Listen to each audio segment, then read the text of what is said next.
All right, so we call to order the Monday, October 2nd, Chaska City Council meeting. Let's start with the Pledge of Allegiance. I pledge allegiance to the flag of the United States of America and to the republic for which it stands, one nation, under God, indivisible, with liberty and justice for all. Right, thank you. Elise, roll call, please. Councilmember Hatfield. Here. Councilmember Hubbard. Here. Raw. Here. Mayor Winchell. Mayor Pro Tem Wong. Here. All right, thank you. Has everyone had a chance to review the agenda for this evening? Motion to adopt the agenda. Second. So motion by Councilmember Hatfield, second by Hubbard. Any further discussion? All in favor, say aye. Aye. Opposed? Motion carries. So now it's time in the agenda for the visitor presentation. I think we have a couple of visitors out who'd like to speak. Everyone's allowed 5 minutes to speak. There's no actions taken. You're free to say, speak about whatever topic you'd like to speak about. Please state your name and address for the record when you do speak. So if you'd like to just approach the podium, and this microphone's there for you. My name is John Whitman. I've lived here for 18 years. This is my first meeting, and I'm happy to see you guys say the Pledge of Allegiance to start. I read an article in the Chaska Herald about your proposed increase in taxes coming up for the infrastructure.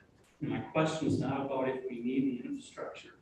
My question is, can the people in Chaska afford for taxes to keep going up and up and up? Last year, we got hit with a property tax because inflation knocked our home prices up. We can't sell our houses. What we're being taxed, that number is just not attainable, but we're still being taxed every mortgage payment for that. We had a 1% sales tax increase hit us. Average families in this city aren't doing that well right now. People are getting laid off, companies are downsizing. There's a lot of things in motion that affect the families and the residents of this city. And I'm just worried that we're being overlooked. Families are struggling to buy food. Anybody who does their own grocery shopping can see that no matter what the official number is, it's not right. We're more like 20 to 25% inflation versus their 8 to 10%. That's just a bold lie. Anybody who buys gasoline, I still remember when I was paying 99 cents, those days are long gone. That was 2020. Can't do that anymore. Now we're back up to $4. Plus we don't have any oil. That's being depleted, which is a whole other conundrum that just keeps going and going. Electric bills, people are struggling to keep their electric on. Inflation is hitting everybody. You got your 1%ers and maybe your 4%ers that it doesn't affect. The rest of us, it affects in everyday life. And increasing taxes is just another straw that I'm worried is going to break a lot of families' backs in this community. And it's not just the homeowners, it's not just the renters. The people who own the properties are going to have to pay the tax, and who does that get pushed on? To your tenants. That's just a pass-through. So you're going to have rents going up. It's just a cycle that just keeps going and going. So many families are living paycheck to paycheck right now. You miss one paycheck, you get laid off, you get sick, you can't work, you don't have insurance if you get hurt. Then what do you do? You're in a financial crisis. And it's just everything piling on families right now. It's going to take one thing to break the hamster back. Not saying this is going to be it. I think it was $250 was the proposed amount. It's not the $250. It's the inflation on your food, the inflation on your electric, the inflation on your gas, the price of gas, your hours being cut at work. Everything is just piling on and piling on. It gets bigger and bigger. And sooner or later, something's going to have to break. It's probably going to be families most likely having to leave. I for the last 2 years or 3 years, me and my family always put food in the food pantry every month or every week. But I've noticed in the last 3 or 4 months, you can't keep that thing full. You put stuff in one night, it's full. The next morning, it's empty. There's pictures showing hardly anything in there. So it's not just working people. You got people on fixed incomes. You got people who are Medicaid, Medicare. Things are just keep getting more and more expensive. From I guess my point is, and I'm just asking that you are not a tone deaf city council, that you see what's going on around you. You hear what's going on. I don't know if you guys here listen to me. I honestly don't know. This is my first meeting. But for me, being in this town for 18 years, my kids went to Chaska High School. I have a lot of friends. And I have friends that are in the top socioeconomic class all the way down to the guy who works hourly and for minimum wage. Everybody's getting hit. Everybody's struggling. Everybody's trying to find a way to cut corners. So that's my point. Can we afford it without really hurting families in the community? Thank you. Thank you. Thank you. Good job. Jeff, Gillespie.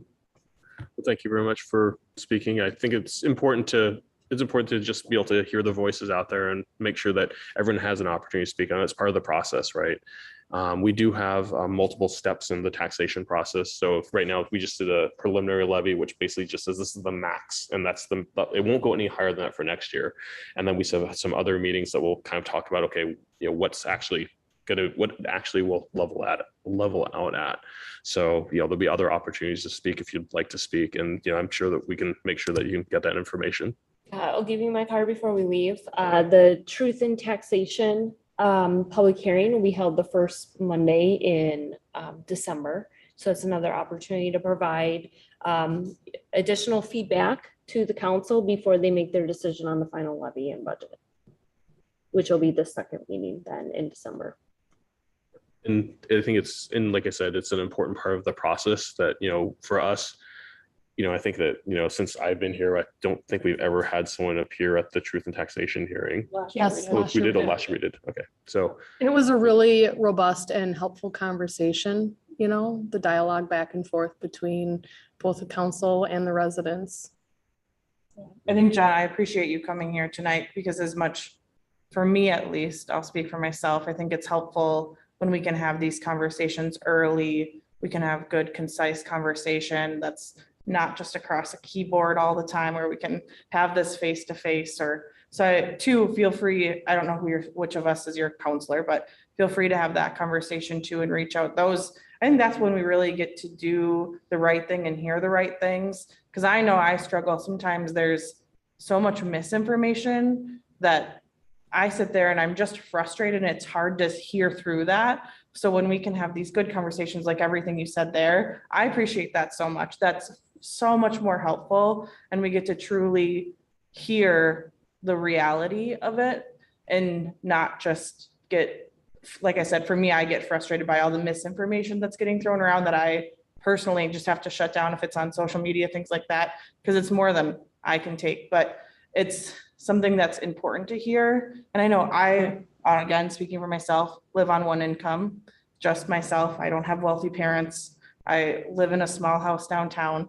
So I pay these taxes too, and very much feel a lot of what you were saying. Someone the other night encouraged me to go in my Target app and compare what I was paying for things at Target 4 years ago to what I'm paying for those same things at Target today. And it's insane how much more expensive it is.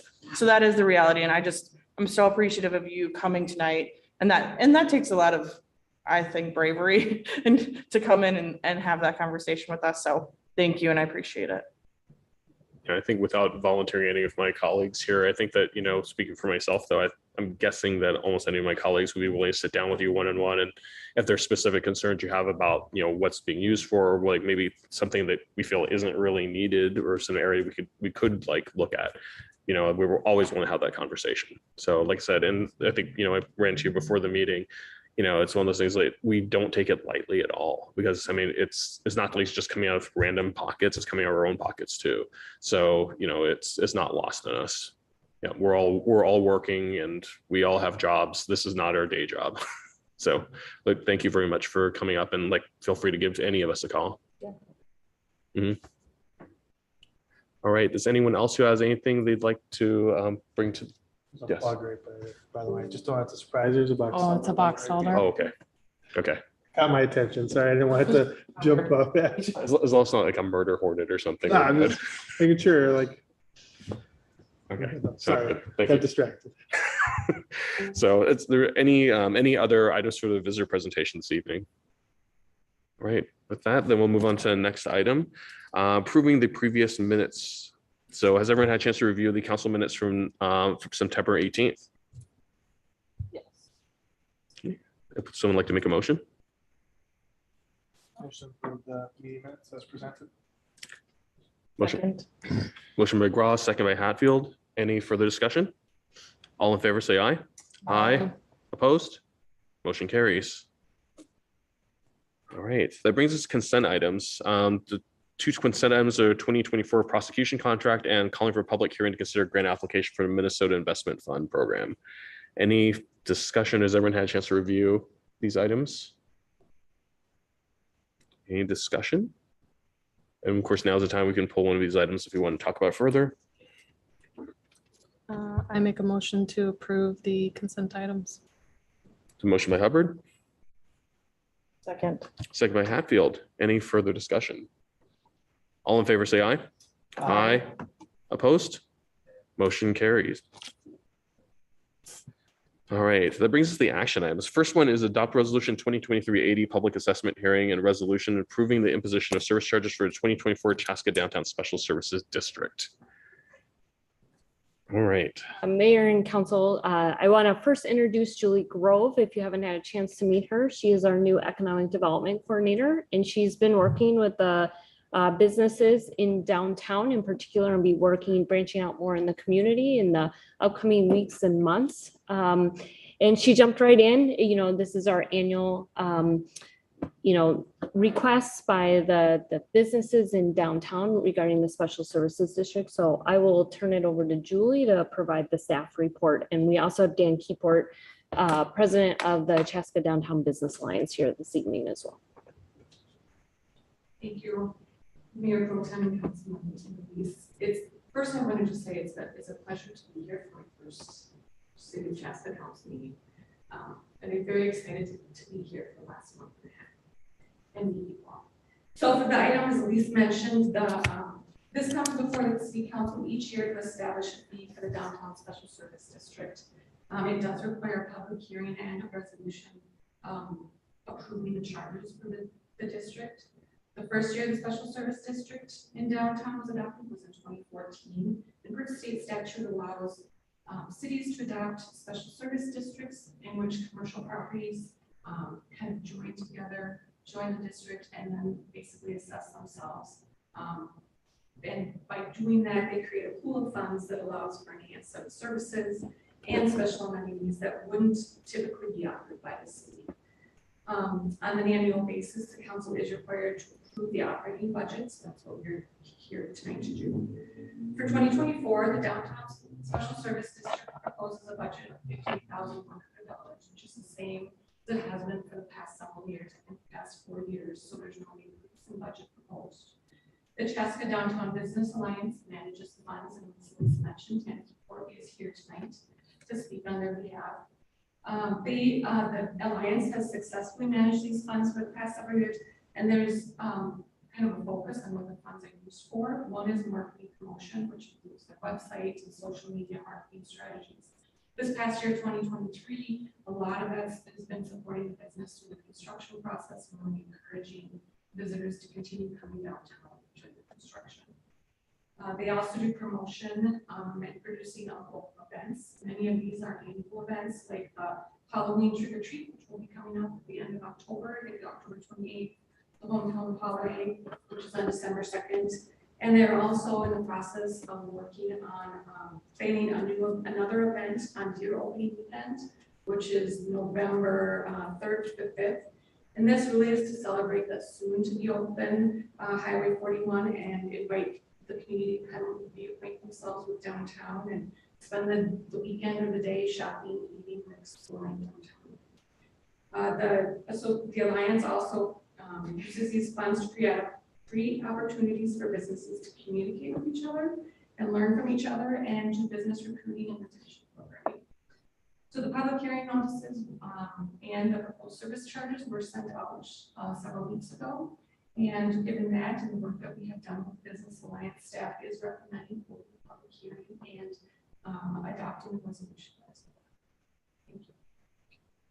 And I might have missed this if you said it. Did we have any feedback that came back We did not. Okay, thank you.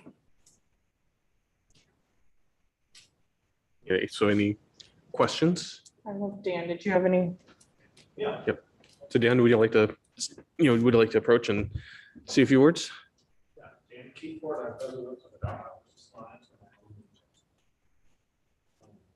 You know, I always like to take a couple minutes when this comes up for its annual review, just to think back to when it started. I bought my building in 2005, opened the wine shop in 2006, and joined the Downtown Business Association shortly after that. And get into the 2007, 8, 9 years, it was tough in Chaska, with a lot of empty buildings. And the Downtown Business Group kind of developed a vision for the downtown that led in part to the downtown master plan, the revitalization master plan. But that group was all business owners and property owners, all volunteers, and it's really hard to build any kind of momentum to get things done. When you have an event that consumes somebody and they get burned out. So when we were presented with the idea of forming the special services district, that was really fantastic. And we live in a fairly conservative part of the state. And to get a bunch of downtown businesses to vote to raise taxes on themselves is not a small feat. And they've renewed that every year. I mean, you ask the question, has there been any resistance? There really hasn't. I think because people see the value in what comes out of the special services district. One of the big value propositions is we have boots on the ground. We have an administrator. We have Jen Angel. She's terrific. She's good at social media. She's good at dealing with the business owners who can be prickly and difficult, as I'm sure many of you know, but who have needs and have real needs to try to grow their business, grow the downtown, make Chaska a better place to live and work. So we do a lot of event kinds of things. We do a lot of social media promotion. This year it's been focused mainly on trying to help businesses get through with the construction process. We're kind of nearing the end of it. That's been a real challenge. We're going to look into next year at rolling out some more events and celebrating the new things as they come to life. So we're excited about that. So with that, I guess I'd like to open up if you have any questions for us. Any questions? No question, just a comment. You guys have done an amazing job kind of going through this summer and fall has been extremely challenging and navigating that. And it's nice to see, board representative, fellow business owners to help, strategically make those decisions alongside of the director and council liaison here, to really help create that draw for downtown and really provide that economic benefit for all the businesses in the special services district. I would add to what you said there too. One of the key functions of this group is to be their conduit to the city and the conduit for the city back to the business community. And we've had our monthly meetings, some pretty unhappy folks dealing with road construction that's threatening their livelihood, and it's been difficult. But to have that channel is vitally important. Yes. And talk and be respectful and have those difficult conversations sometimes. That's not every city has that. Yeah. Very nice. Yeah, I think that is really key there, and knowing, neighboring communities that have had things like road construction and not had that conduit. And it's been, certainly you've been there. We've had some really difficult meetings where we have hard conversations, and like you said, it's people's livelihoods. And I think that those conversations have been so key. And I can't imagine being a business owner in a community that doesn't have something like this, because it really has helped shape. I mean, one of the first decisions we made, we had kind of two options. Do we close the bridge or the whole time, or do we keep it open for part of the time? And here's the impact. And the business owners really got to make that decision. And, there were several other parts, but they had to say, I should maybe not make it. They were a major stakeholder. And that was, those are the kind of special things that come out of this, as well as, we have a goal of a vibrant downtown. And that's something we do. We have a lot of focus around, and this is part of it. but as well as just community, really downtown is the heart of Chaska, and the businesses are such a huge part of that. And so when we think about community in Chaska and why people love living here, without downtown, that feeling wouldn't be the same. So I think that's really meaningful. And so thank you to the businesses for doing that. And I feel very lucky that I get to spend time with the businesses every month. And it's a highlight. Even this year, it's still been a highlight to come to those meetings at 7:30 a.m. And I'm not a morning person, but I really just am so appreciative of all the work you guys do. So yeah. Echo all that. I think it's one of those things where, a lot of cities and a lot of business owners here that maintain that downtown, and some are successful and some are not successful. And I think it's not by chance that, I feel like we're continuing to be successful because of the partnership between that and the group, and the willingness to step up and do something different, right? And not just say, oh, we did this all the time, let's just keep doing it, right? Like, how else can we get people down here? You think of things like the ice festival, the sculptures, and different things like that. And I just appreciate where you just good time getting people down and visiting.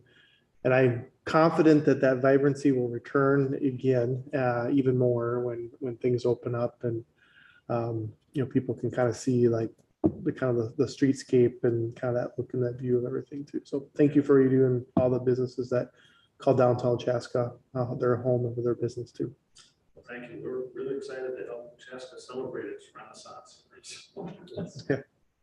I think, in addition to what the other council member said, I have to say that, what the Downtown Business Alliance brings together the community of business owners, right? And as a community, they're not just people who work here, they're people who invest in our community, many of them who live here as well. So it's not just about business, it's about their lives, right? And we talk about the importance of community here, and the forum, it serves as a forum to be able to generate marketing and to be able to generate outreach to the community to help, strengthen our downtown businesses. But in addition to that, it's been so much more than that, right? It's been a conduit to be able to get to the council directly and say, hey, these are issues that are important to us. It's also been a way to bring the community together, say, how do we as a group work through 41 and work through some of the challenges, but in the toughest of times, which we're kind of going through now amongst the business community, we find glimmers of hope, we find some strength, we find support. And that's something that these days isn't easy to find sometimes. And so I think that gives us a lot of optimism for the fact that as 41's wrapping up construction over the next few weeks, months, hopefully weeks more than months, hopefully a couple of weeks, that gives us a lot of hope for optimism that, there's a lot of good things we've heard about interest that's in buildings downtown and businesses wanting to be here and saying, wow, this is looking really good. And like you said, there's this renaissance that will appear. Usually it happens after construction finishes. Should be really, really exciting. It should be a great time to be here in Chaska. So we're looking forward to that. And always want to support, you and your fellow business owners and property owners in downtown Chaska. So thank you. All right, so with that, any other discussion here at the dais here? So there is a resolution that we need to adopt, 2023-80. Anyone like to make a motion? Oh, sorry, that's right, we have to do the public hearing. So we'll open the public hearing at 7:25 p.m. So with that open public hearing, does anyone like to approach the podium and say anything? Looking around the room, I do not. So we'll close the public hearing. Check online. Oh, is Kevin? Anyone online? Krista? Krista, Kevin. It's like, No one is online. thank you, Krista. So I'm still getting used to that, like you being. You throw your voice really well. Like, yeah. Like your Well, new. it's nice to be able to hear how well it comes across on this side. New ventriloquism act there. So with that, I'll close the public hearing at, well, say 7:26 p.m. and bring it back here for further discussion or a motion. I'll make a motion to adopt resolution 2023-80 approving downtown SSD charges 2024. I'll second that. So motion by Hatfield, second by Grawl. Any further discussion? All in favor, say aye. Aye. Opposed? Motion carries. Thank you very much for all of your service there. Very much appreciate it. Welcome, Julie. Yep. This is probably one of the easiest ones we ever do all year, right? All right, so we'll go to action item 8B, public hearing to consider certification of the fall 2023 delinquent utilities and adopt resolution 2023-81 approving certification of delinquent utilities and miscellaneous unpaid charges. Mayor Pro Tem and council members, this is something that you see on a semi-annual basis. So we are allowed to assess delinquent public utilities, anybody that owes fees to the city. And typically we look at anything that's $50 or more in 90 days delinquent. So you can see on the council action tonight that they did do an initial mailing. We started with 65 utility bills that were delinquent, and you can see kind of the varying amounts for stormwater, electric, sewer, and water fees. They were provided at least a 30-day notice. Thanks to the good work of our utility billing folks, we were able to get that number that we potentially were going to assess from 65 to 26. So over half of those bills have been paid. So right now, we are recommending the approval of the certification of the unpaid charges for those 26 still delinquent utility users. So we would recommend that you make a motion to adopt resolution 2023-81 approving those certification, and they will be then payable on 2024 property taxes. Just keep a running file, that'd be great. Like compared to first half, compared to previous, we talk about, we heard the comments about rise in costs and things change and people have to make tough choices what to pay. So I'm kind of curious on, have we seen that? Doesn't mean there's still not an issue of choosing to pay one thing versus the other. I get that, but do we see similar amounts previous years? Is it trending? Is it higher? Is it lower?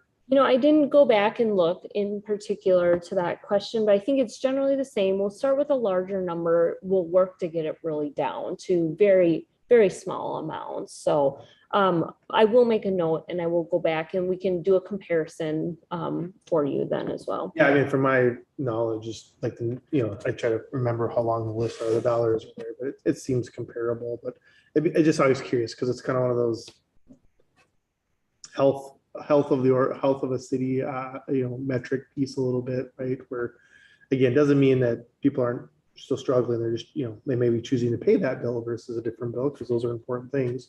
But it also sometimes is an early warning sign of city health kind of thing too.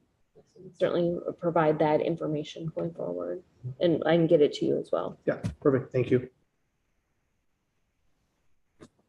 Other questions?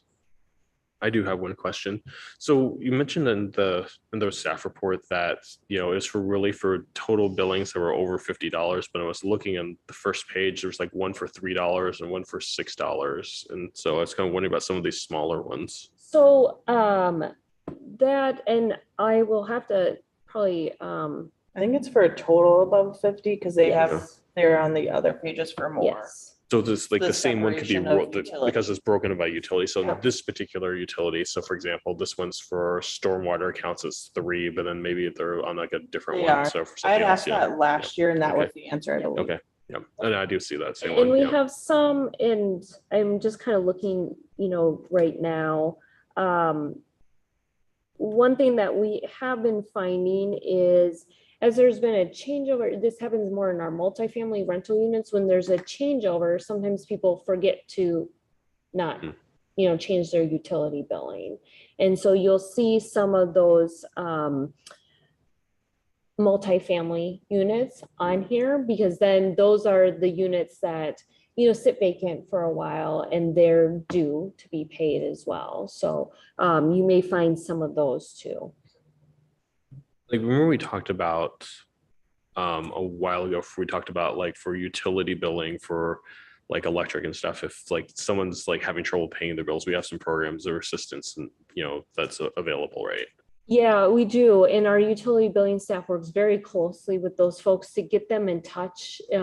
They help really walk them through the steps, get them to the people they need to get to as well. And some of those, I was just told today that some of those resources, they're running out of money too, right? And so, but they do their best to kind of look and see what programs are available out there. So, yeah.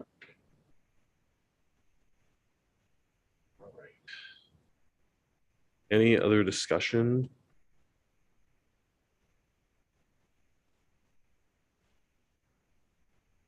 Right. So do we have a motion? So moved.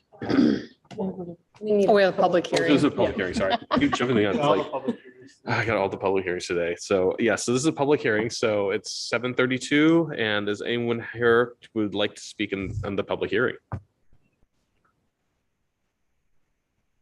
I feel like I let it wait for like another minute here till the minute ticks off. So let's say it's let's say for the sake of discussion, it's 7:33. So we'll close the public hearing at 7:33 and so we'll bring it back. So any further discussion or motion? I'll make a motion to approve resolution 2023-81. Motion by Hubbard, Second. second by Graw. Any further discussion? So all in favor, say aye. Aye. Opposed? Motion carries. So that brings us to item number 9A, bills. Most exciting part ever. Any questions on bills? There's a long bill packet, but I did not have any. Yes, I always have some questions. Would you like to go I'm just first? waiting on you. No, go for it. Councilmember Hatfield? No, I didn't have any. I read through them all. It was a long list. Okay, yeah. I did have two questions, unless you, okay. On page 11, Gartner refrigeration, there's an item for arena chloride dump. And it's wondering what that is. Yeah, so here we recently converted the ice arena cooling systems from chloride to glycol. And so this is a fee to dispose of that chloride that was in the system. They decided to make that change because that chloride was actually starting to erode our pipes and damage our pumps and motors. And this was done to prevent further damage on that.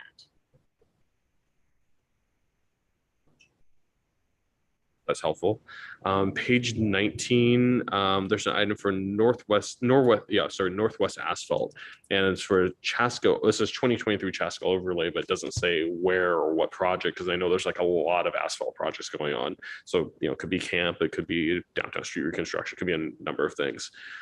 So first, which one was this one? And then kind of, would it be possible to have, to kind of make sure we have the wording kind of up front, the beginning of it, so we can tell.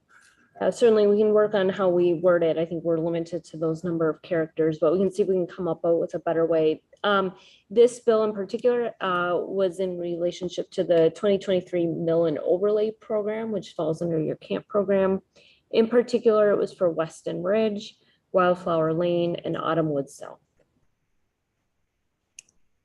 And that was a scheduled street, overlay that's we just worked our way through a community every year. So, yep, fantastic. Great, thank you. Any other discussion or questions? All right, at least we'd like to call roll. I think we need a Oh, motion. we need a motion. I'll Yep. make a motion to pay the bills. I'll second. Okay, motion by Hatfield, second by Hubbard. So roll call, please. Councilmember Hatfield. Yes. Councilmember Hubbard. Yes. Councilmember Grau. Yes. Mayor Pro Tem Wong. Motion carries. So with that, the bills have been paid. And that brings us down to the last item, which is other business. So start with Councilmember Hatfield. A few events coming up. First Guardian Angels had their event this past Saturday. It was nice to see people downtown and at that event, and they always, Guardian Angels is always so good about kind of partnering even with the business community and just being a part of the community, really. So That was another great event. Always good to see that. It's always kind of like the sign of fall. It's fall time when that event happens. So, and then some upcoming events. The Chaska Cares Music Festival is this Saturday, so that's very exciting. If you can still get tickets. No, I don't think. I know you can still get tickets. And that is to benefit our Miracle Field in the future. I know that we've had some really great partners in the Lions and the Rotary, especially in the Rotary is helping put on this event, working towards that. And that'll be really cool to see that come to fruition. So, but this festival, I actually looked up some of the bands because I didn't know any of them. And I don't know if I should call them the headliner. I don't know if they are, but Drayton Farley is one. They were the biggest letters on the flyer. So really good music. I was like, oh my gosh, I love this. So I've even found some new music that I like from it. So that's this Saturday. So get tickets to that. And then the Halloween Jamboree. So we're getting into Halloween time at the end of the month on 10/28. That's happening at 4 p.m.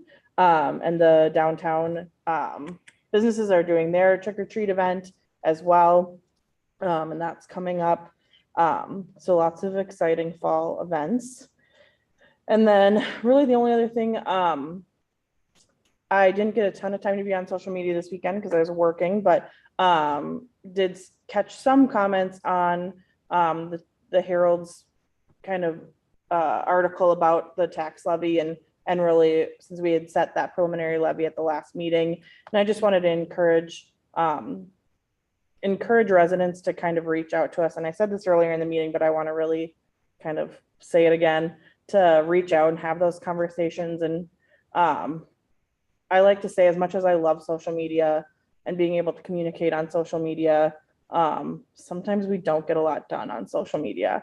And there's not always a lot of understanding. Sometimes it feels like when we can just be human and talk to each other on the phone or sit down and have coffee face to face, that's when we kind of get the real work done. And we can kind of correct misinformation or things like that. And that's kind of what always kind of grinds my gears as misinformation. I don't mind having a conversation and saying, like, getting drilled about this, that I really appreciate that. And I think that's really helpful. And so, especially taxes and things like that, that's where I want to listen and be really helpful. And I, like I said, I don't mind being one that you could sit and scream at me. I'd literally rather you sat and screamed at me than sit on the other side of Facebook and we don't get anything done. So with that said, I'd encourage everyone now, as we're in the budget season, to reach out.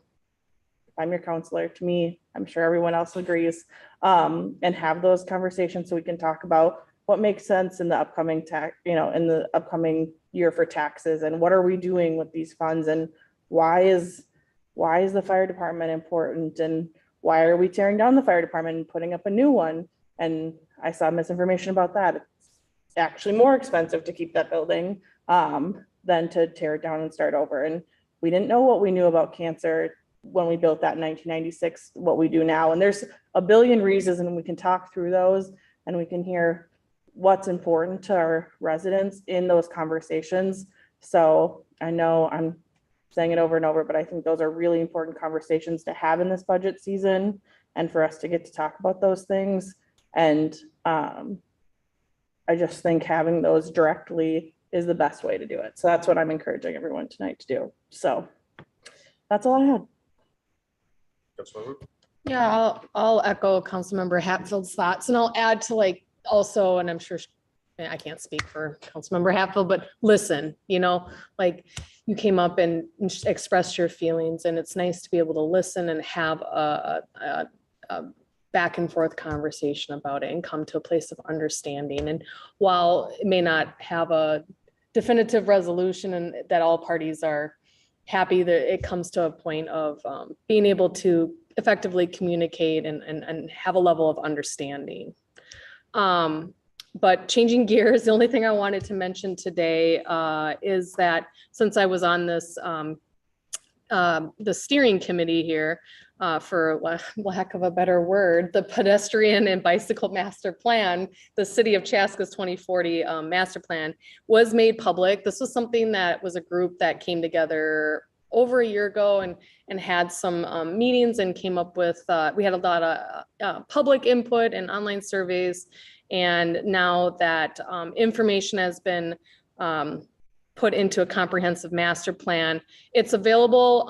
If you look it up on the chaskam.gov website. One thing I like to mention, because it was a question that got asked, was, funding and the cost. And this is just a master plan. This is just up for public review.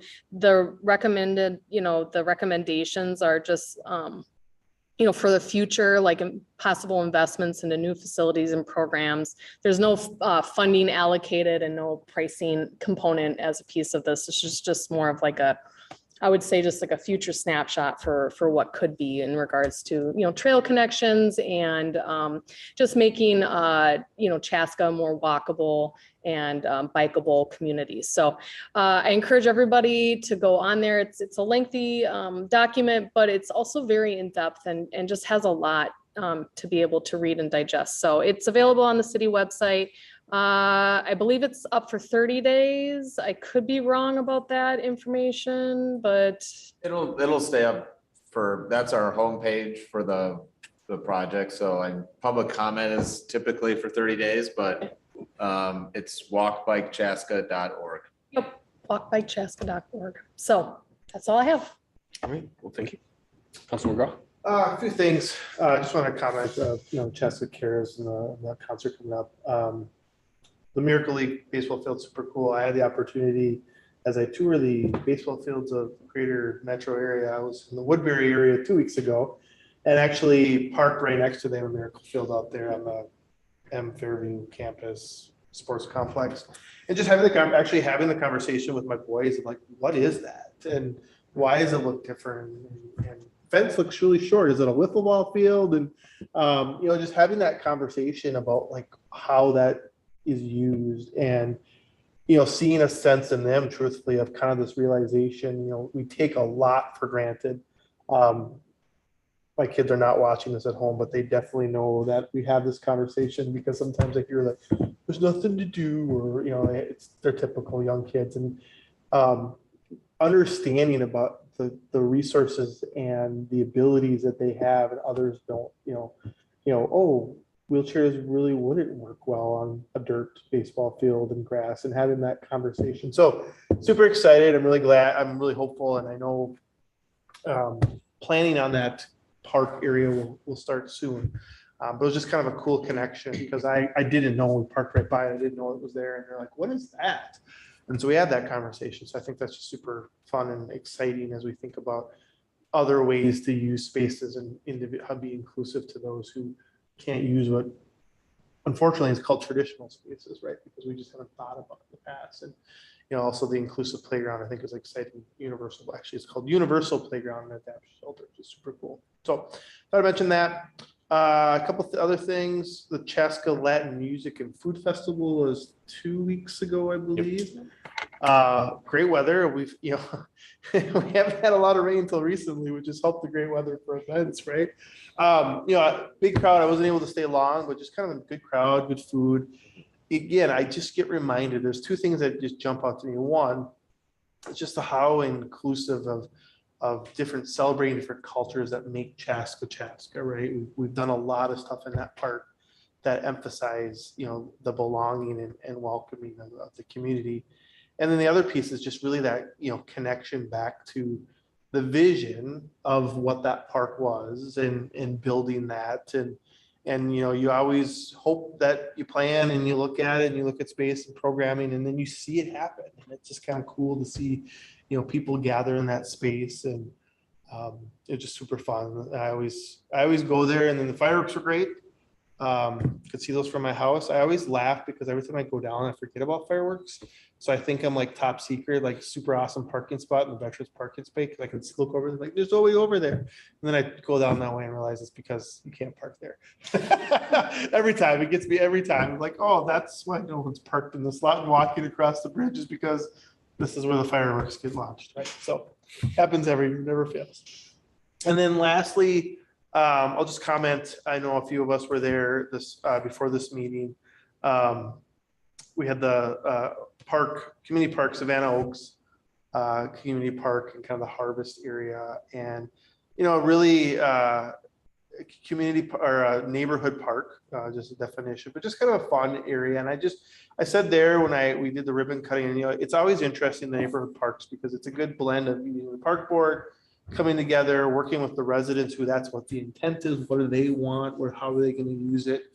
It's a good blend of kind of the big nature of trees in there, hence the name. I commented how actually my son, sometimes I'm sure he was embarrassed what I said, because that's how kids work, right? He's like, Dad, look, I did hear the birds as we were walking out. He said that to me because there was a couple birds. So talk about the sound of the birds in the trees and the kids on the playground, it's kind of a cool atmosphere there. I thought it was super neat that, for those who weren't aware or wasn't in your neighborhood, that they brought in goats for 50, what did they say, 51 days is what he said? Yeah, it was like 56 days and they brought 50 goats and. 50 some goats because goats eat everything, right? And so you get buckthorn and you get weeds, and they just kind of cleared space. That was, this area, which is kind of a unique way of kind of doing that space. And there's 2 baby goats there. Of course, they had to be there too. That was awesome. So just kind of a fun, unique space. And so I'm really excited for that neighborhood. And it just, again, shows the power of what Chaska does when they get neighborhoods and city and park and rec and public works all together to kind of build a space. And there's probably 20 some kids already on that playground, already using it. I'm sure there's been already some kids using it before it was officially so kind of a cool space. So just kind of fun community events as we transition to kind of that fall season. I like your comment about it is October and then Halloween is around the corner, and it's kind of fun to get some of those fall activities too. So that's all I have. Thank you. Christoph? Kevin? And Elise? So only things, I got a few things here. So also I went to the Latin music, food and music festival. It's fantastic. Great turnout. It was super, the thing that was amazing was just the energy there. It's like great music, tons of people, great energy. So super exciting to see these events that just really kind of bring the community together. One of the things that was also really notable was that a week ago, as today, Highway 41 to the north opened. So the roundabout finally opened. So that's one of the pieces of the puzzle that's needed for Costco to open. So they're still working on the Costco site. Costco is still fully committed to opening in spring of next year. So there's summer of next year. Yep. So they painted the line today because I was behind the truck. Yep. So I know for a fact. Yep. There are lines. There are lines. Yep. So everything's on track, and there's also the new development that's building next to Costco. Those are rental townhouses that were called. Yep. Mhm. And so those are currently under construction, and it seems like there's a huge market for those. There's a lot of demand for that product right now. So that is currently going in. And then also for those who were able to attend on September 27th, there was an open house at the Minnesota Landscape Arboretum for the Highway 5 82nd Street construction project. And I know that a couple of others were there too.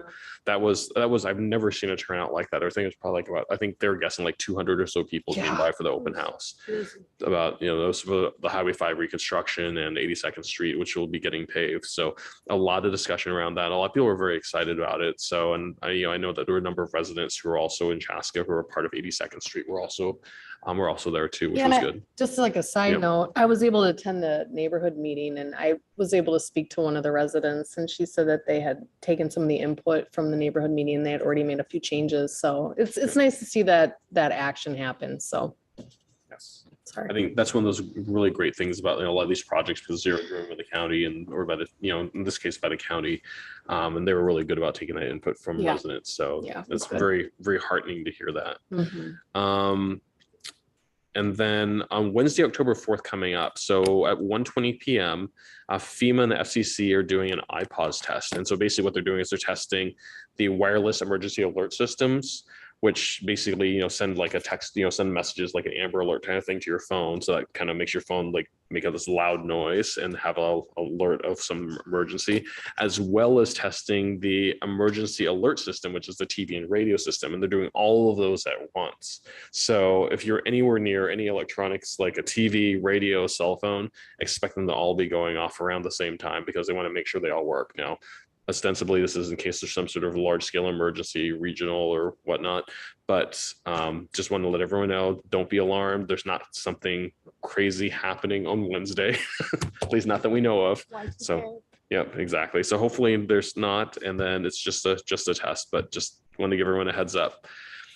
Tuesday, October 10th, there's also a tour for the Capital Bonding Tour. I know that's one of those things that it'll be happening at City Hall in the History Center, and it's something that's part of the bonding. We got some money for C Square West redevelopment, but certainly not enough from the state to do it.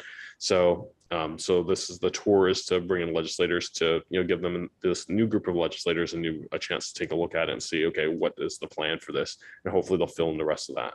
Yeah, we get about a half hour with the legislators of the Capital Investment Committee, the House Capital Investment Committee. And we had hosted them here 2 years ago, and the opportunity for them to come back, we're thrilled to have that opportunity. So Do we need to notify you if we're able to attend, or? we're just planning to, post it as a public meeting.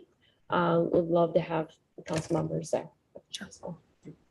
So that's coming up on October 10th. And then the last one is Requestion. I know that we talked about City Square Park. We had some plans that we've been working on for quite some time, since like last fall, we started working on them, and it's been working on, redevelopment. And then we had a meeting in the spring, early in the spring, and we met with HBC and Park Board to also kind of go through the plans. But then my understanding was that it had to go through a number of different approval cycles, because as I understand it, the park's jurisdiction isn't just the city of Chaska, because it's on Indian Burial Mounds, Metawankiton tribe, the Sioux, as well as the State Historic Preservation Society all have jurisdiction over that land. So anything we do to that park has to go through that entire process. So I was wondering if there was like an update on kind of where we are with that process. But I know that we were expecting to do it this summer during road construction, but that clearly didn't happen. So yeah, I'll start and I know Christoph has been involved in some of the conversations too, but yeah, at that time, as we were kind of looking at the original scope, called for a lot of work to be done, with the gazebo and adding some accessibility to the gazebo, taking out some of those brick pavers, concrete, additional kind of fencing, that sort of thing. As we began to get more involved, working not only with the Historical Society, but the Minnesota Indian Affairs Council as well, which does involve all the tribes as well. A lot of that obviously caused some concern because of what is located in the park. So as staff has gone through, they've really started to relook at the scope of plans and kind of come back from some of those kind of initial, and rather than doing some of these more kind of, I don't want to say new, because a lot of it's just kind of maintenance, but really focused really only on the maintenance. So in particular, and then maintenance within the existing confines of, what is out there. And so that would be removing the bricks from the sidewalks. Some of those areas might be narrowed. It would allow us to, replace the boards on the gazebo, do some painting, add a lift to the gazebo to make it accessible, refurbish and replace our light poles and benches. Really, so that all that work does not require us to go below the ground. And that is really kind of where that concern lies. So we've changed that scope a little bit to allow it more as a maintenance, kind of bring it up, do those repairs. Nothing is set in stone yet. We've gotten no approvals. Staff has talked with MIAC, Minnesota Indian Affairs Council. They understand what we're talking about. And they would possibly, if they say okay to it, there would be a lot of monitoring of that work. So staff continues to work on what that scope is. And ideally what would happen is we would meet with the larger group, with the tribes, with the Historical Society. And once that's done, then it would start my X review process of 45 days to then approve our scope of work. And so really the earliest we'd be looking at anything, if it is approved, is spring of 24, because we are near. I know you've been involved with some of the discussions. Do you have anything to add, Christoph? I mean, you said it very well. The only thing else that I can say is that it's a collaborative effort with MIAC to reach a design that will receive the blessing of the Indian Affairs Council. Is the way that project will be, the ultimate design of that project will be determined. It does. So expect it to, make its way through all the approvals, MIAC and SHPA and stuff, spring of next year. So, okay. Sounds good. Well, thank you very much. And thank you for all the work that you guys are continuing to do in the background on this. It's one of those things that there's a lot of deferred maintenance, and, the gazebo's seen much better days. So, it's also kind of dangerous too, because some holes and things like that, and there are people fallen and, got stuck and stuff. So, it's good that we're fixing those where we can go back and fix those things and do them right. So, yep. Sounds good. Anyone else have any other items of business for this evening? I thought I was just gonna comment through the name and terminology, Chaska Brickyard, the building, what was that official project called? The warehousing. Building site? Yeah, Yes. the building center. The building, Chaska Building Center. I just think it's amazing the progress. I tend to drive by that every day. So it's just interesting to kind of see, and it's always just interesting to, you see plans and you approve things, we look, and then you actually see it. It seems like they're making really good progress. Got the curb in there. I think they're looking probably gonna pave in there. So it's kind of interesting just to kind of see that come to be built too. So it's always interesting to see what they get done in a day. Like I said, I drive by going to work and on my way back. So it's always interesting to kind of see. So just got a fun little project to point out. Unless anyone has anything else, does anyone have a motion to adjourn? So moved. Motion McGraw, Second. second by Hubbard. Further discussion? All in favor, say aye. Opposed? Motion carried. Meeting adjourned.